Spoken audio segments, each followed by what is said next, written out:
Merry Chrysler and happy Honda days. It's that time of year again, the second Christmas of the Age of Tours cabinet, AD for Anno Durianus. Before I start this episode, I'd like to preface it by saying that almost a year ago, by this point, I said I would start doing a lie of the week. There was a Discord channel on the Tours Cabinet Discord, which you get access to by donating to the Tours Cabinet Patreon, that is simply called Lies. It is for people lying, and I was gonna feature a lie from that every week in every episode as a lie of the week. We all know I've somewhat lapsed at this, since none of you have been giving me anything good. I was sort of forced to stop. Let that be a lesson to you. If you're gonna blatantly lie, have it sound realistic but not fail to be entertaining. Now, onto the video. Primates.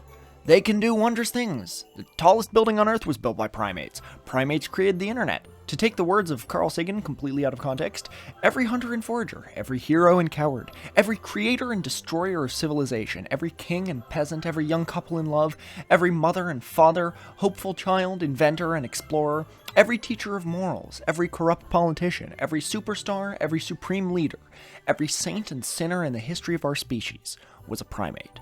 This, in fact, includes Carl Sagan himself. These facts should surprise no one. Human beings are primates, but they are not the only primates. There are somewhere between 505 and 524 known species of primate on this planet, depending on where you draw the species lines. Human beings are not the only ones doing extraordinary things. For my holiday special, I have 5 stories that might not be long enough for their own video, but are delightfully weird, wonderful, about different species of primates than the ones I usually talk about. So we're going to dive into what I call a barrel of monkeys. But first I need to clarify 2 other things. That thing at the beginning where I put an end to Lie of the Week was in fact a lie. There are good lies in the Discord Lies channel, and it's exclusively my fault that I haven't been putting them in videos. Second, I did not write this episode at all, other than a few quips, a few touch-ups, some of the banter at the start at the end. Through most of it, not a single word. The guy who wrote it is, well, if you've watched the similarly monkeyful Ebola Reston episode, you know him, you tolerate him. It's Jess Willey, pronounced like the whale, not the coyote. Sort of like how I have the trains, buses, and planes type of autism, he's got a form of ADHD which makes him fascinated with science fiction and monkeys. Hey, Tor? My friends call me Jeff. People I don't like call me Jesse. All you Tours Cabinet fans out there who are not subscribed to Parody era films, you have to call me Jesse. Tor, you and Thimble, and one of your other guest writers can call me Jeff. Jollibee, because you ate that ho-ho I tried to send Tor during my birthday special, you have to call me Jesse. And I do not have a weird fascination with monkeys. It's not like I named this guy Henry or anything. It's just that when I went to the zoo, I had to see the monkeys and gorillas near the end of the trip, or else I wouldn't see anything else. You mean like when you were 3? There was a 3 in there somewhere? But I think there was a 4 as well. Maybe it was in the front. So you swear you don't have a weird fascination with monkeys and sci-fi. Okay, then what's your favorite Charlton Heston movie? Planet of the Apes? That's what I thought. Anyway, to help you catch up on Lie of the Week, 2 of these stories are 100% pure from number 2. 2 of them are true, and one of them is a local legend from the town where the story takes place. It can't be proven that these events actually occurred, but historians can't say with 100% certainty that they didn't. To make this more interesting, I have some rules for this little game. Ooh, a game. Rule 1, no outside research. If you're caught using the internet, be it search engines or ChatGPT, you are out. If you go to your bookshelf and look at your vast library, you are disqualified. Rule 2, no phone a friends. You can't call in Classy Whale or someone like that for help, even if it means I never get to work with my second favorite YouTuber, Linkara. Rule 3, you must say true, false, or historically undetermined at the end of each segment. Oh, and to make sure you don't cheat by sneaking a peek at the end, I'm not sending you the half of the script with the answers until after you've emailed me to tell me you've recorded the segments along with your guesses as to their veracity. After you do that, you can just put up one of those SpongeBob after you did later things, and then I'll reveal the truth. Did you forget to take your concerta, watch a bunch of David Attenborough specials, and then fall asleep watching my Saints episode again? What do you mean again? I've never done that. You lied. You made it up. That's right, I did. That's another lie to help me catch up, but let's make this more interesting, shall we? What did you have in mind? If I get 3 or more wrong, and it does well enough to get a sequel, you write 5 more monkey stories. Wait, my prize is more work? But if I get 3 or more right, and it does well enough to get a sequel, there will be 5 more monkey stories, only you'll be in the hot seat. Oh, so I get the prize if you win. That doesn't seem fair. If you wanted a fair contest, you should have challenged me to a game on your show. This is my show. My name is Tor Parsons. These are my co-hosts. Yeah, the gang's all here right now. Jollibee the Durian, Thimble the Doll, Sluds the Shoggoth, Husselino the Capybara, and Siegfried the Slug. And welcome to Tor's Cabinet of Curiosities.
Jess's first story is The Today Show with J. Fred Muggs. The Today Show is an American institution that's been on air since 1952. It's the show you see if you're stuck in an airport early in the morning or trying to watch the news at Grandma's house. It's your typical old-school broadcast TV morning show. It's TV infotainment comfort food that nobody loves but somehow is always on. The Today Show of 1952 was very different from the Today Show of today.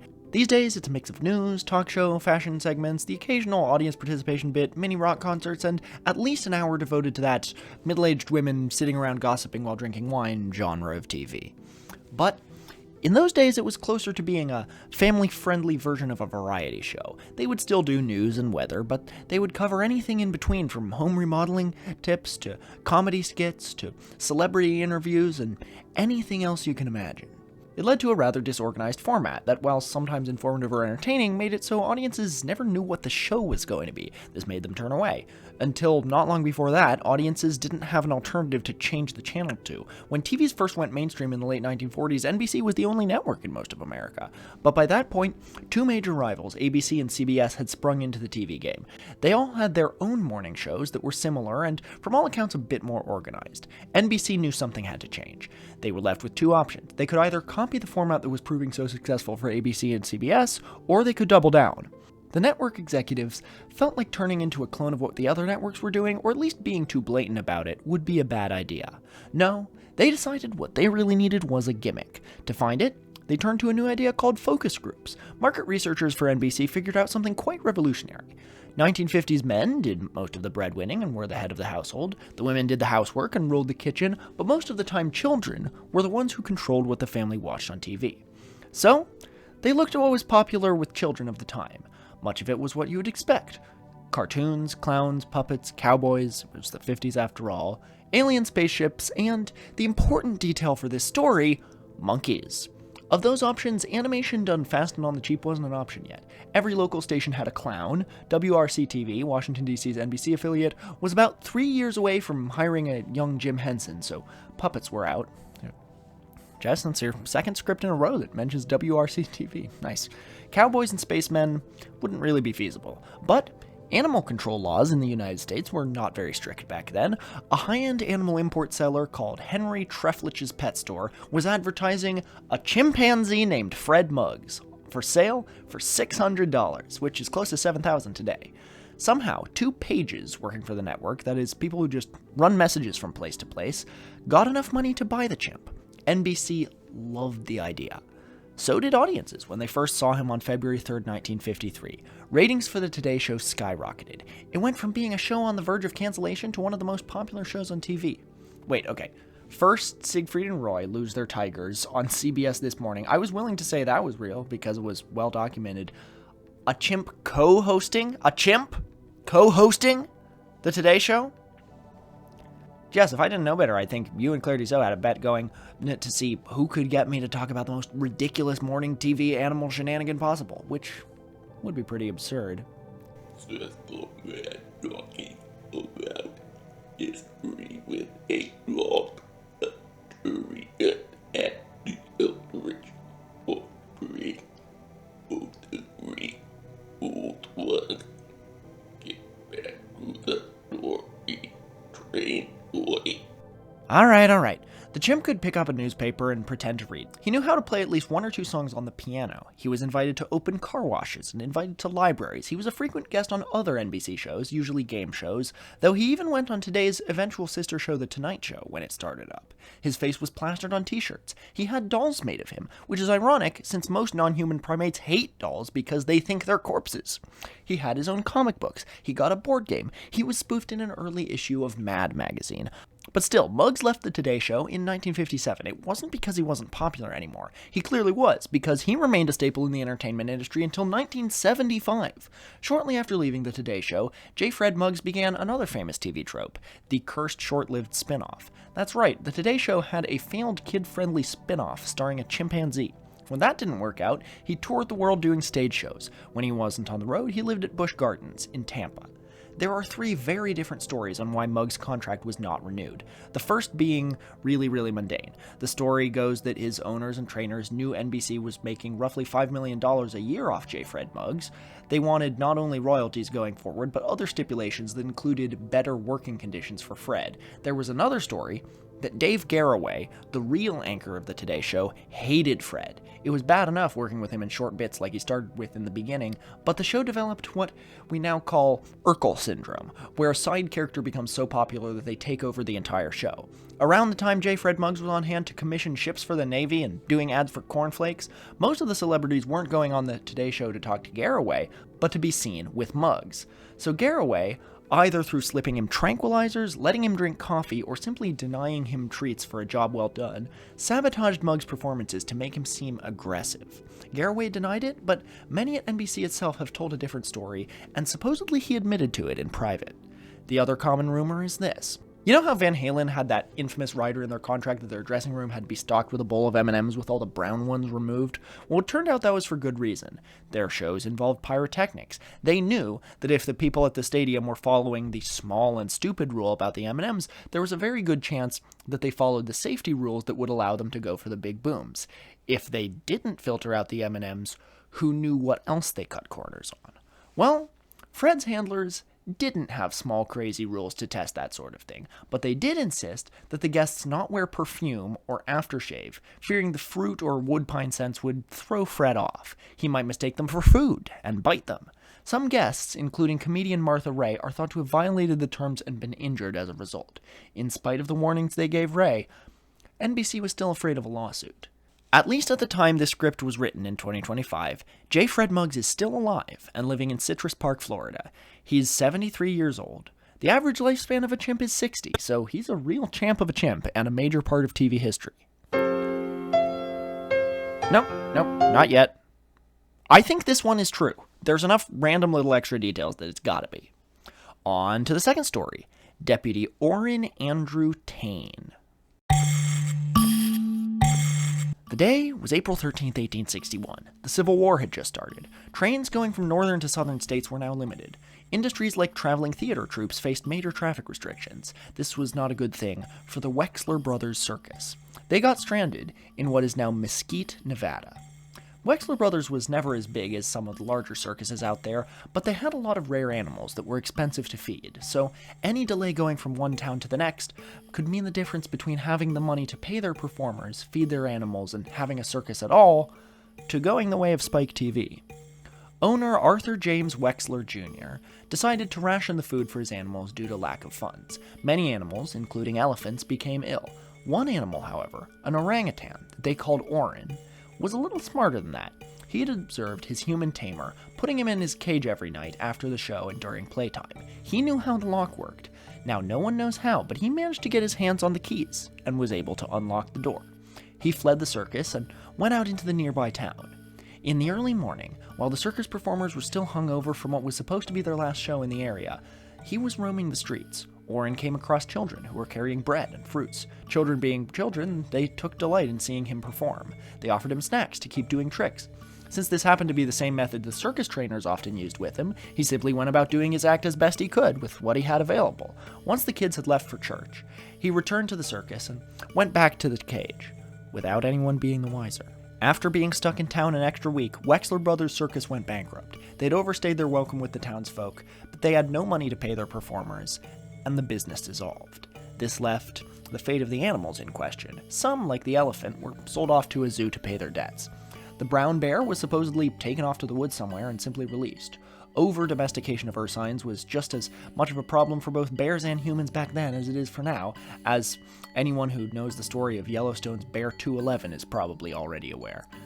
Here's where I add that in Alaska, I remember all the dumpsters are marked with signs that say, "Keep Alaska's bears wild," with elaborate lid-locking systems to prevent the bears from getting in and getting addicted to humans' garbage.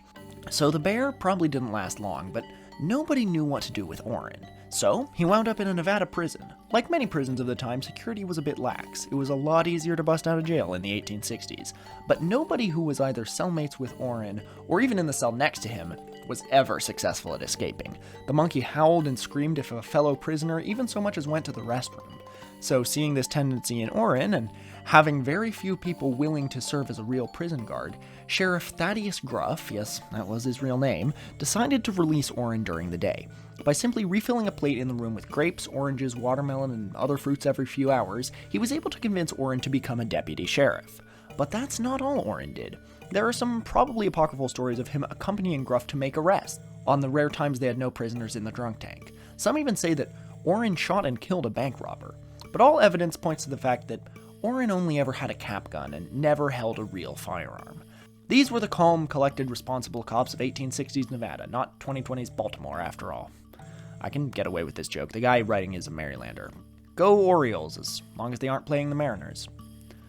Sometime in 1866, the state found out about what Gruff was doing. They were not pleased about it.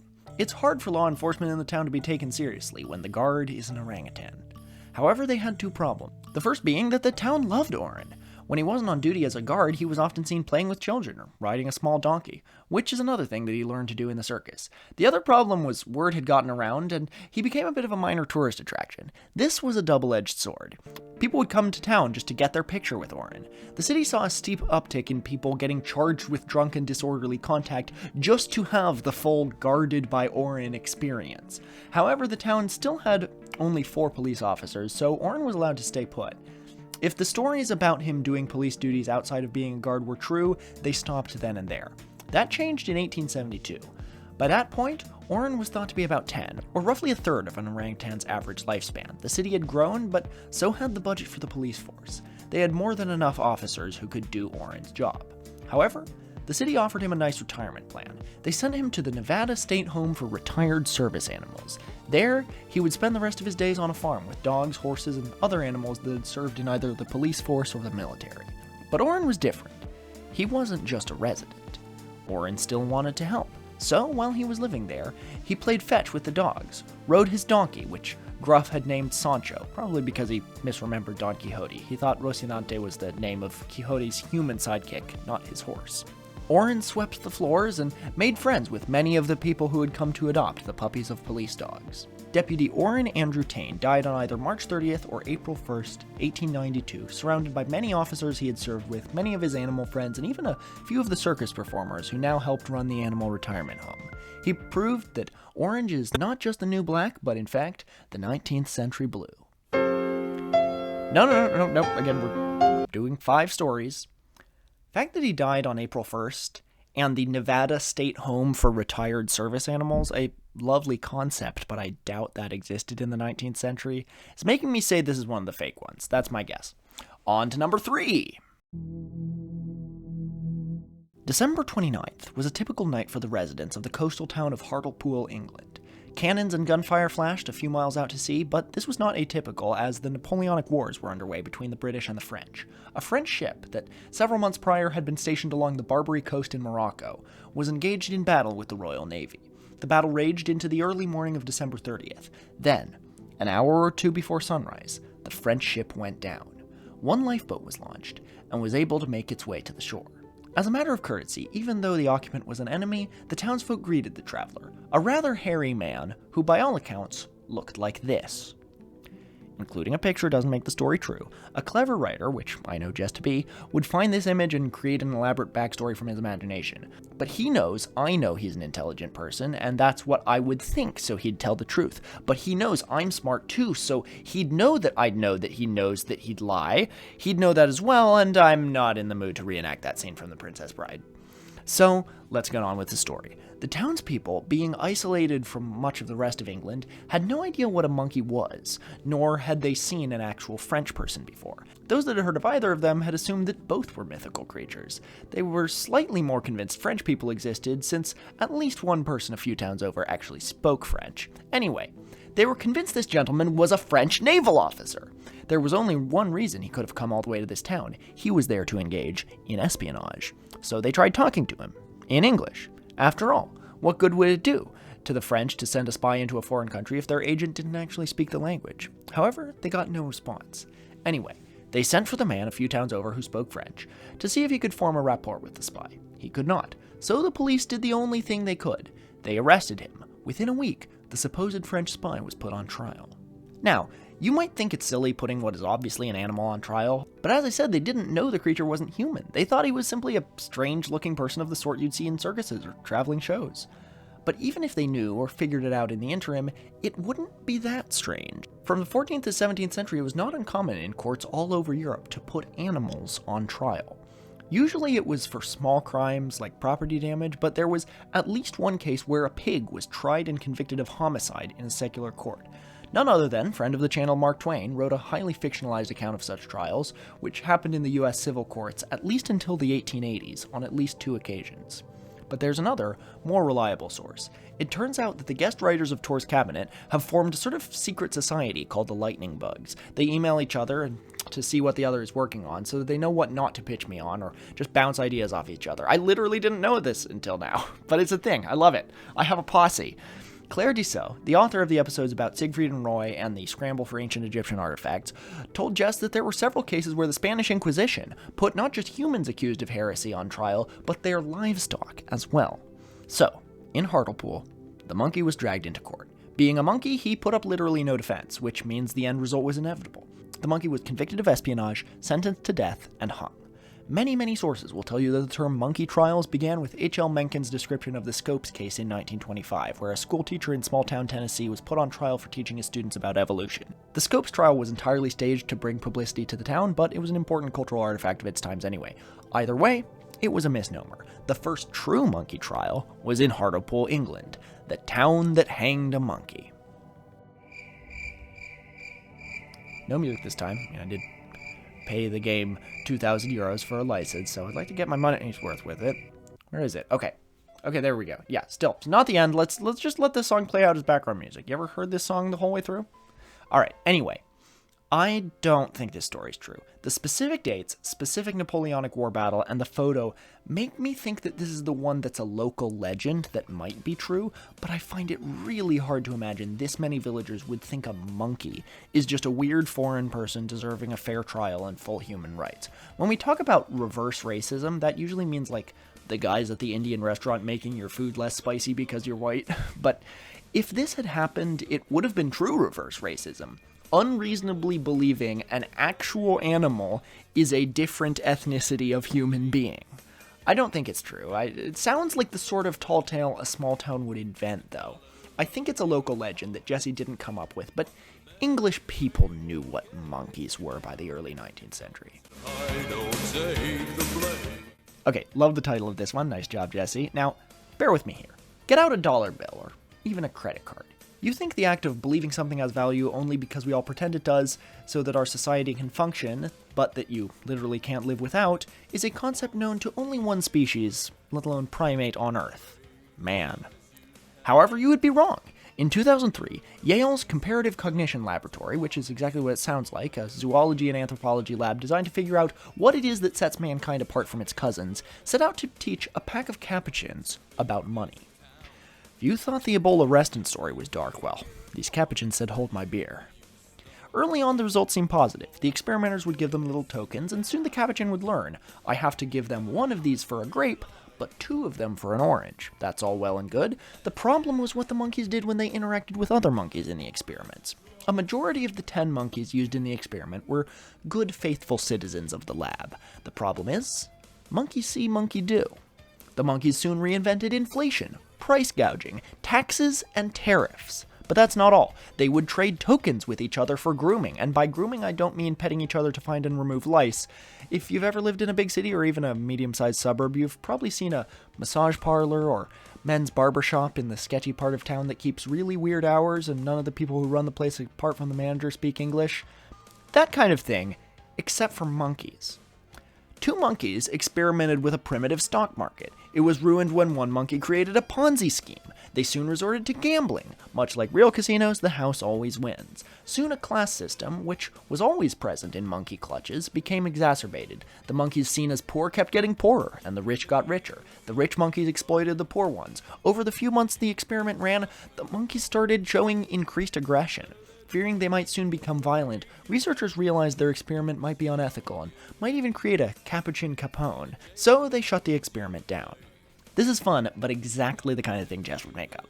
Capuchins grasping the concept of money, sure, I can believe that. Capuchins reinventing the world's oldest profession, I can believe that too. Capuchins inventing a stock market, gambling, taxes. I don't think the story mentioned any of the monkeys having a leadership role. I guess it does say they have innate hierarchies. I don't know that much about their social dynamics, but who levied the taxes? And why did the other monkeys agree they had the authority to do that? Tariffs? Who were they doing trade with? Did they have multiple monkey nations? Did they put tariffs on stuff the scientists brought in? I might be tipped toward believing this if there were more details in this script about how these monkeys reinvented all of capitalism in a lab, but there aren't, and I'm honor-bound not to Google anything about these stories. I feel like the David Lynch elaborate on that meme is in order here. In 1977, the All-American Basketball Alliance formed to set itself up as a rival to the Continental Basketball Alliance. Both leagues were seen as basketball's answer to baseball's minor league system. But first there needs to be a clarification. The All-American, with a hyphen, Basketball Alliance, from the 1970s should not be confused with the All-American without a hyphen Basketball Alliance that was proposed in 2010. The one with no hyphen had ties to white supremacist groups. What? Okay, I gotta admit that one made me curious enough to break my no Googling rule. It's real! Promise I didn't Google anything else. Alright. The one with a hyphen eventually had all its trademarks and the contracts of almost every employed player worth keeping eaten up by the NBA. Semi-pro basketball teams are rather interesting. These small leagues often lost money playing games, even when they sold concessions. Baseball did not and does not have this problem. There was a major difference between the two systems. In baseball, there are direct affiliations between minor league teams and major league ones. They exist almost purely as a training ground for new talent. For instance, the Bowie Baysox are affiliated with the Baltimore Orioles, so if a Baysox minor league player makes the leap to the majors, there's a 90% chance they're headed to Baltimore. Semi-pro basketball worked differently. Semi-pro basketball leagues had no direct affiliation or arrangement with the NBA. As you can imagine, running a league without a large multi-million-dollar corporation funding you simply as a talent pool is prohibitively expensive. It's something that hindered these basketball leagues for decades and why most of them simply fall apart after a few years. The teams and leagues hemorrhage money and can't continue operating. However, instead of kowtowing to the NBA, these teams had another business model they thought would work for them. Semi-pro players on these teams were often signed to 3 or 4 season contracts. NBA scouts were often invited to games. However, if they wanted to poach a player, and they often did, they had to talk to not only the team owner, but the owner of the whole league. Both the team and the league would not only have to pay the player a salary, but pay an additional $200,000 to the team and another $50,000 to the league for the privilege. That's how the leagues really made their money, not by ticket sales, t-shirt sales, or even concessions, but in deals made in smoke-filled rooms. I bet you're wondering what all this has to do with monkeys. I'm getting to that. By the 1970s, several such semi-pro basketball leagues had come and gone because of one simple flaw. There are only so many great players who aren't scooped out of the college ball system out there. Each team would have one, maybe two players whose contract was worth buying out per year. You can only sell each player's contract once. Running a league is expensive. Luckily, the same marketing geniuses who were having massive success with gimmicks in minor league hockey and baseball in the 1970s decided to try their luck with basketball. The 70s and 80s are seen as the golden age of minor league sports gimmicks. Baseball would sometimes play a special game at the end of their season where, for instance, the Bowie Baysox would play their parent team, the Baltimore Orioles. These games wouldn't affect the Orioles' win-loss record, so their players wouldn't put their heart into it, whereas the minor leaguers would have something to prove and wanted to look good to the Orioles coaches and really put their all into playing. The end result would often be the Baysox trouncing the Orioles.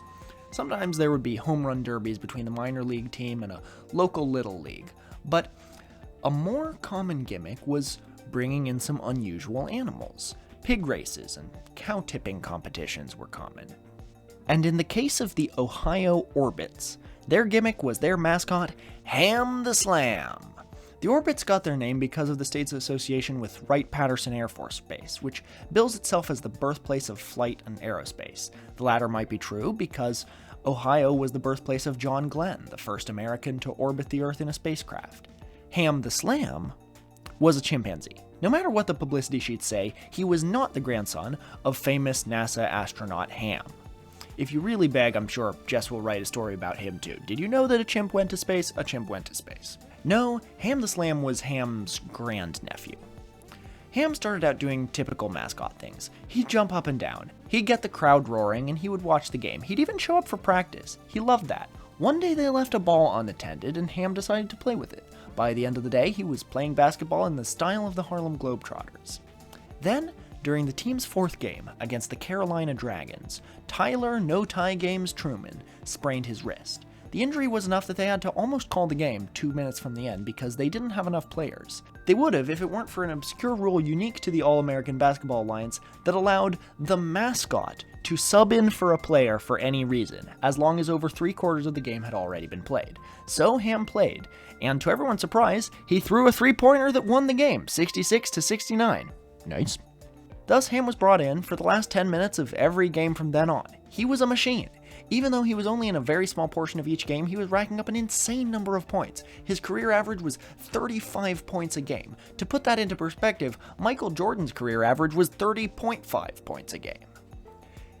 In spite of this, the All-American League fell apart before it even completed its first season. Almost every NBA team poached the most valuable players of each All-American team. After hearing the Orbits had a player who got 35 points a game, the head coach of the Los Angeles Lakers reportedly went to Simon Telemachus, owner of the Ohio Orbits. He said, "I'll buy out his 4-year contract for $30 million plus $500K for you guys to pay off your creditors." Telemachus said, "Throw in all the oranges, bananas, and grapes he can eat, and you have a deal." For him, that's the real appeal of the sport.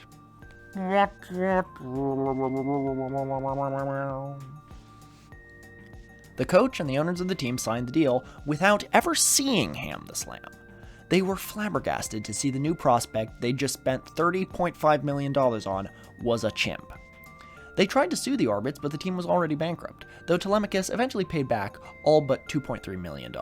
That money was used to ensure Ham the Slam lived out the rest of his life in a rest home for showbiz monkeys in Florida. He is, to this very day, a longtime neighbor and friend of J. Fred Muggs. Alright, well, since I've already made my guesses as to which two are fake, this leaves me forced to declare this one real.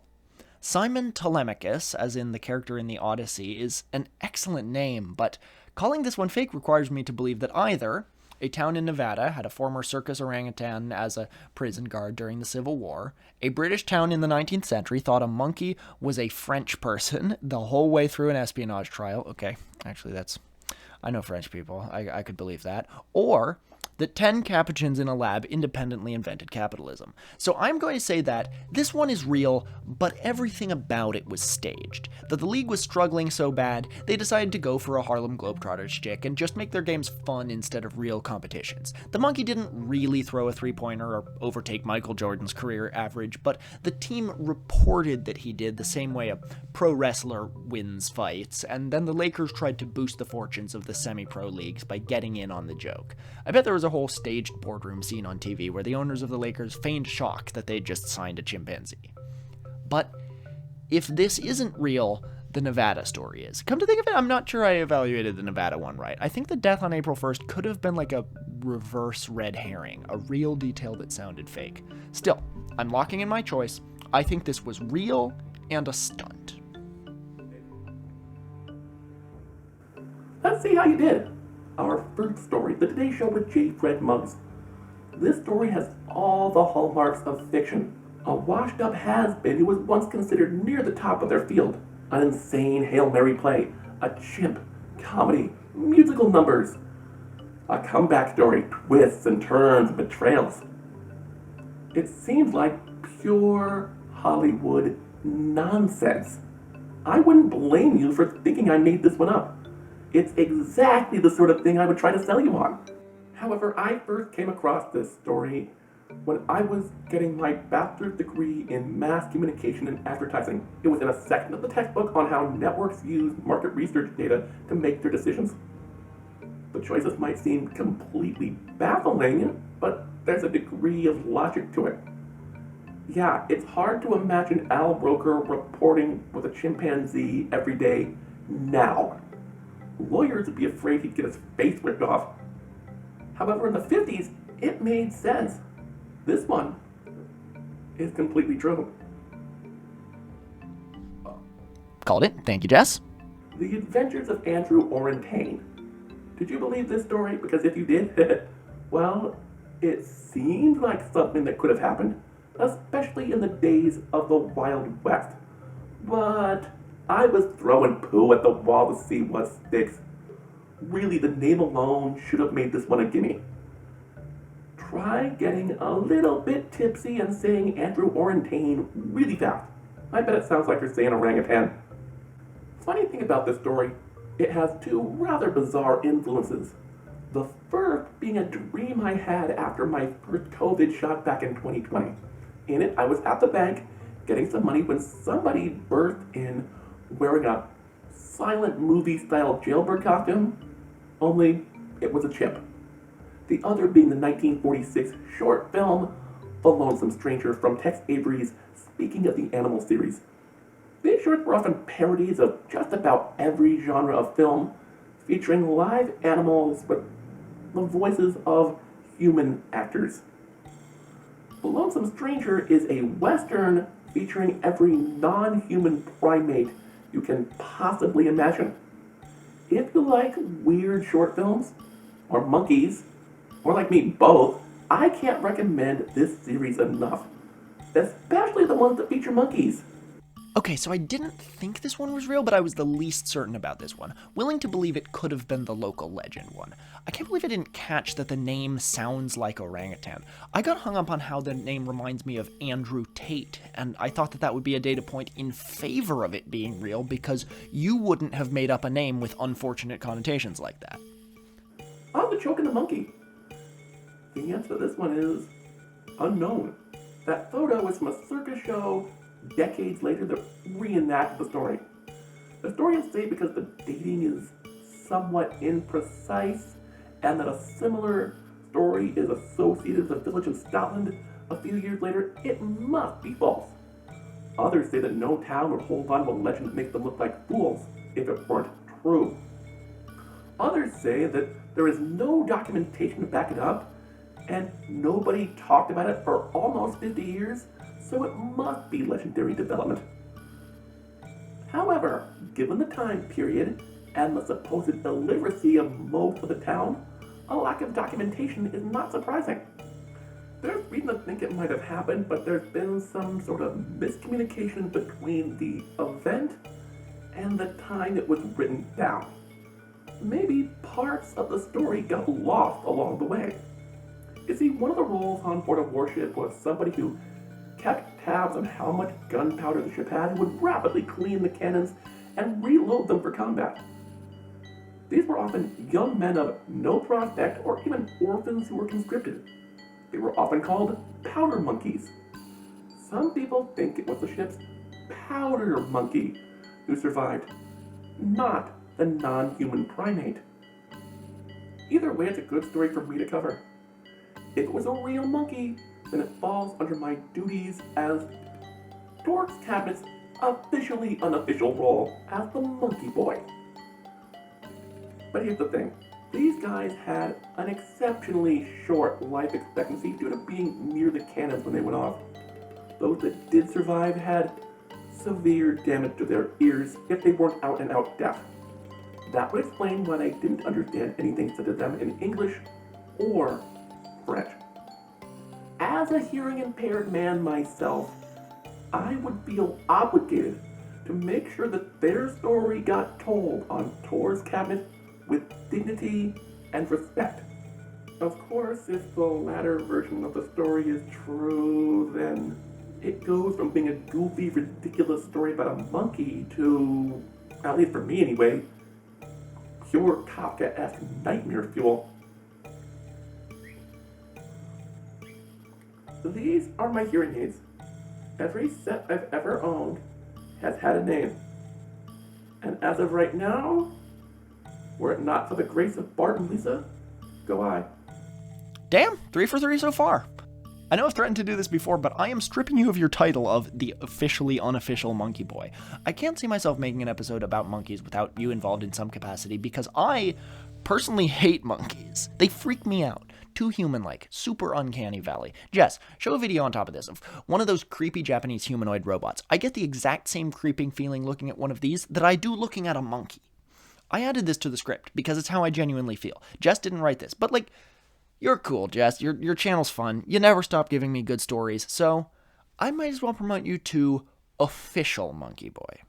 So, what's the result of our next one? Monkeys for nothing and your chimps for free. I know you think I'm pulling your leg on this one, but no. Much like Mark Twain, I've begun to wonder if maybe Darwin was wrong. Maybe man really is the lowest form of animal. I hoped monkeys would be better than us, but they are our cousins. This one is sadly true. Wow, okay. Damn. I need to know about their stock market. I really, really thought that you came up with the title Monkeys for Nothing and Chimps for Free and then just had to come up with a story to match the world historical pun. I guess I'll find other sources about this and post them in the description. That's wild. I mean, that's just really interesting. I wonder what kind of conclusions you can draw from this about human or monkey nature if you introduced wild capuchins to the concept of money, as opposed to in a lab, which is already a very stressful and artificial environment.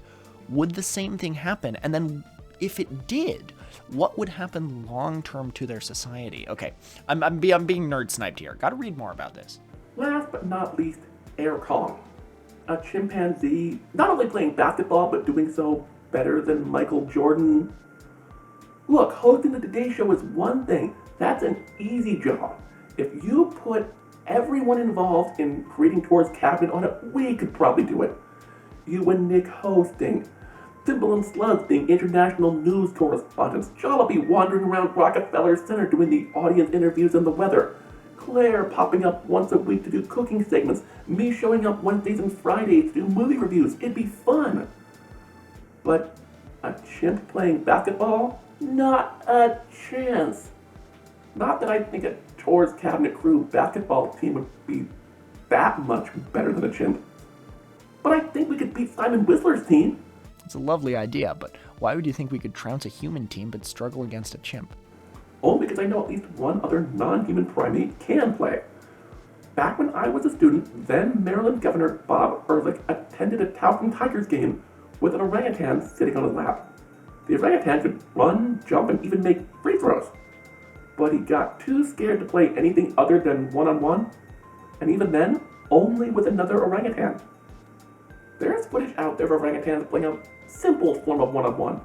but they don't understand the finer points of the game like dribbling and passing and rules about traveling, and most importantly, don't shove or sit on your opponents. However, that's not the only bit of reality I snuck in. There really were 2 All-American basketball alliances. One of them really didn't complete its first season. The other really was tied to white supremacist groups and failed to launch at all. The 70s version collapsed before all the teams even played their first game. 2 of the teams that never were the Ohio Orbits and the Carolina Dragons. So yeah, this whole story is nonsense. I just used just enough of the truth to make it convincing. The biggest hint that this one is bogus is that it's a gestalt of the plot of 4 different movies. Air Bud, obviously, MVP, most valuable primate, Ed, the baseball movie featuring Friends star Matt LeBlanc, and the pretty forgettable Will Ferrell movie, Semi-Pro. This was fun. I think, at least to date, you've written both the most dark and disturbing episode I've ever done, but the silliest episode as well. You got more range than a Montana rancher. If you guys liked it, we'll do some sort of follow-up. Well, I won. So now I have to write 5 stories about monkeys. Wish I'd remembered that and deliberately guessed wrong a bunch. Even though I said it, you were the one who came up with those terms. Or you could write 2 and have Nick and Claire write some. There's no reason they can't get in on the action. It'd be more fun than a barrel full of monkeys. See, I said the thing. Now we've really sold out. Don't you have a review of something Christmas related you should be working on for Parody Era Films? You know, your own channel? I don't have a purple water bottle, but I have this blue Mandalorian cup, and it's time for the music to play us out. Thanks for sticking through to the end of this fun little episode. Happy holidays. There'll be another kind of meta episode of Tour's Cabinet featuring Jesse soon, probably as a Patreon. Check out his channel, Parody Era Films, and the next time you see a new Tour's Cabinet, it'll be 2026. Unless you're watching this further into the future than in 2026. Don't worry, I'm not going to take you back to 2026.